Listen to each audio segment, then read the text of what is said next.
On January 7, 1943, a staff worker at the New Yorker hotel reported a man of 86 dead in a room of the hotel. This man was none other than Nikola Tesla, the forgotten genius. In this episode of Grip Scoops, we look at the journey of his life.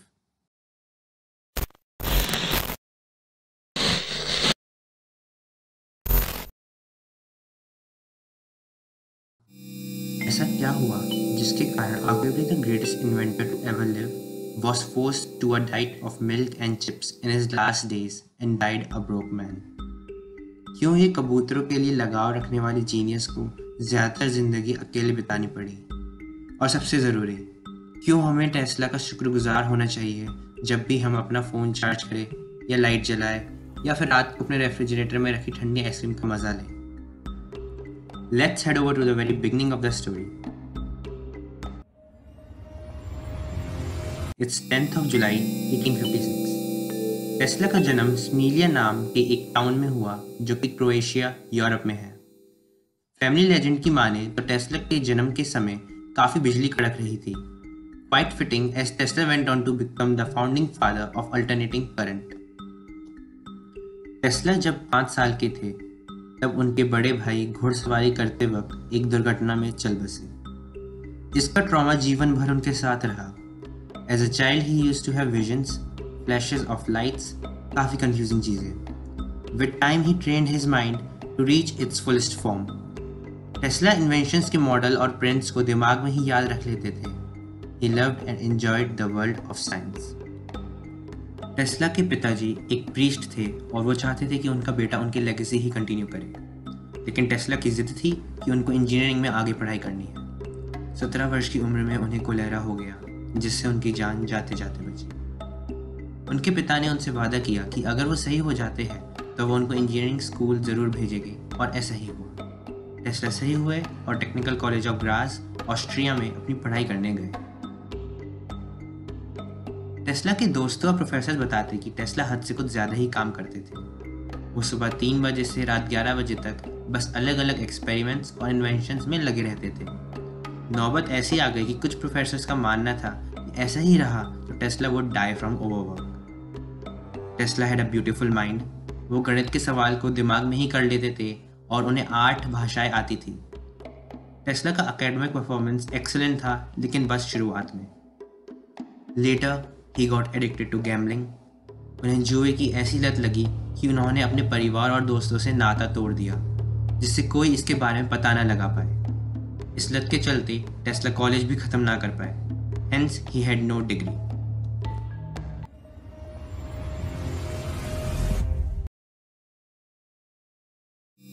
उन्होंने Budapest में electrician की नौकरी ली और उसमें जुट गए। एक दिन टहलते वक्त उन्हें अल्टरनेटिंग करंट का आइडिया आया और इसको परस्यू करने के लिए वो पेरिस चले गए। वहाँ एडिसन की कंपनी में काम करने लगे।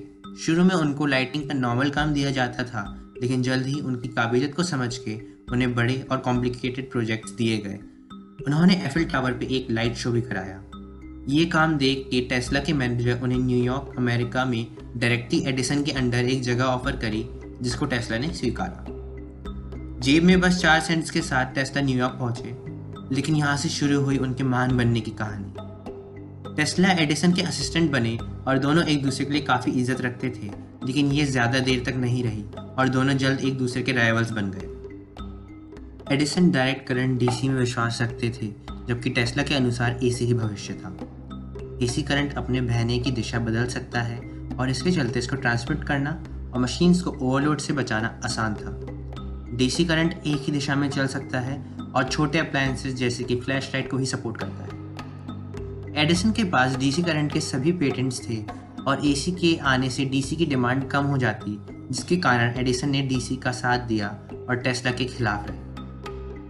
अगले साल टेस्ला ने खुद ही इलेक्ट्रिकल कंपनी खोली, लेकिन इन्वेस्ट करने के लिए पैसे ना होने के कारण उन्हें इन्वेस्टर्स की मदद लेनी पड़ी और उनकी कंपनी में उनका स्टॉक काफ़ी कम था। इन्वेस्टर्स ने टेस्ला को धोखा दिया और एसी के सभी पेटेंट्स हड़प लिए। टेस्ला इसके चलते सड़क पर आ गए।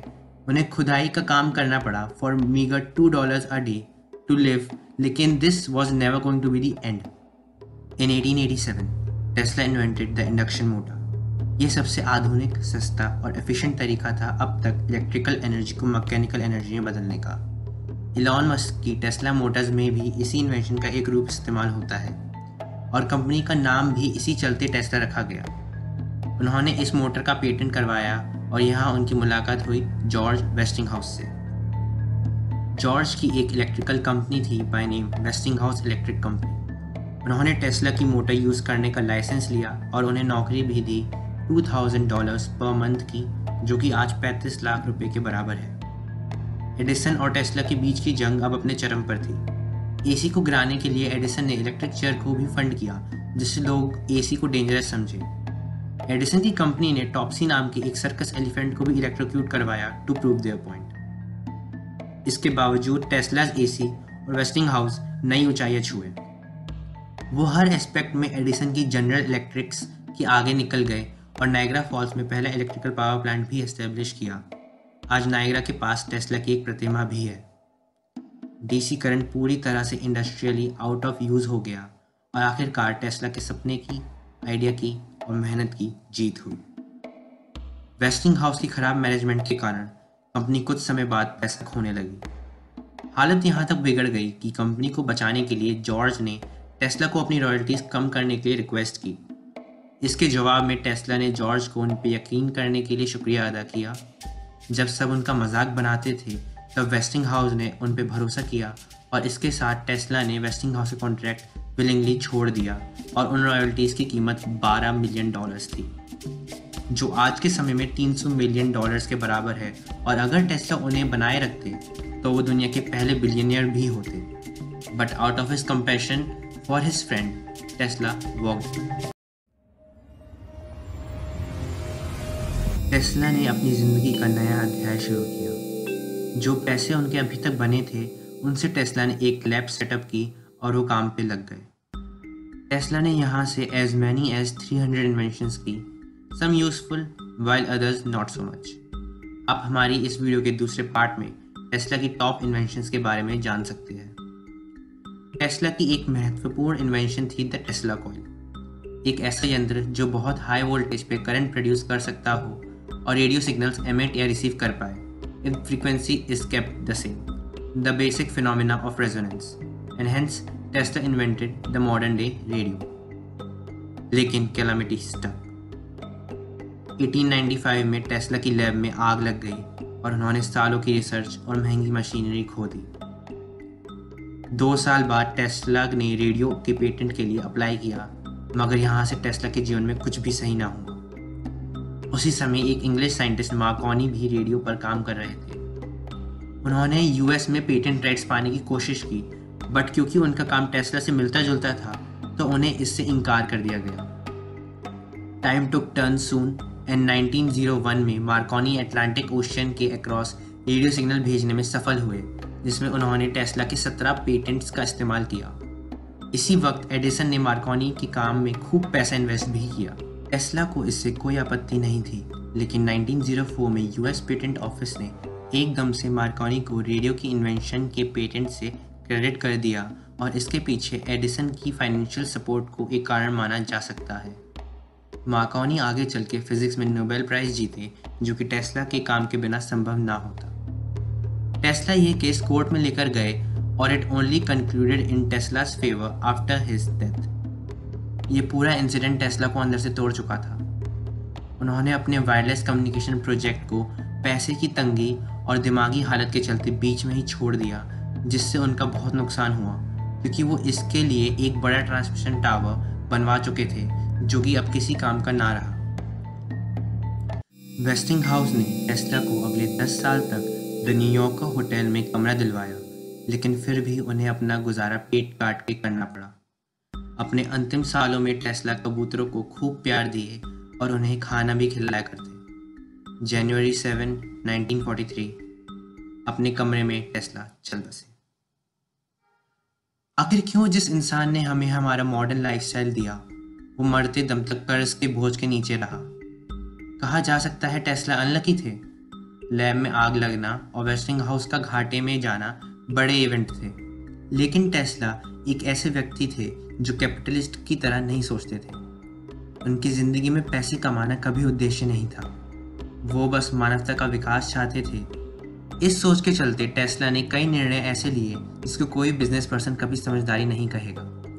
वो 12 मिलियन की रॉयल्टीज गिव अप करना was out of his emotion for his friend. And also Tesla never married. हाल ही में एलॉन मस्क की टेस्ला मोटर्स के चलते टेस्ला का नाम कई लोगों ने जाना, उनकी कहानी के बारे में पता लगा। भले ही सालों तक उन्हें वो प्रसिद्धि नहीं मिली जिसके वो हकदार थे, लेकिन आज जो भी टेस्ला के काम के बारे में सुनता है उसके मन में उनके लिए इज्जत ज़रूर बढ़ जाती है। ये थी कहानी निकोला टेस्ला की, the father of alternating current. Thanks to him you could watch our work today on your device. आपकी क्या राय है टेस्ला की कहानी के बारे में? Share your thoughts in comment section. Tesla की इन्वेंशंस के बारे में और जानेंगे हमारी अगली वीडियो में। अगर आपको हमारा काम पसंद आया हो तो show it to us by clicking the like button. Also tell us what you all would like to see from us next. Scoop up that sub button for more gripping stories. See you in the next Grip Scoop.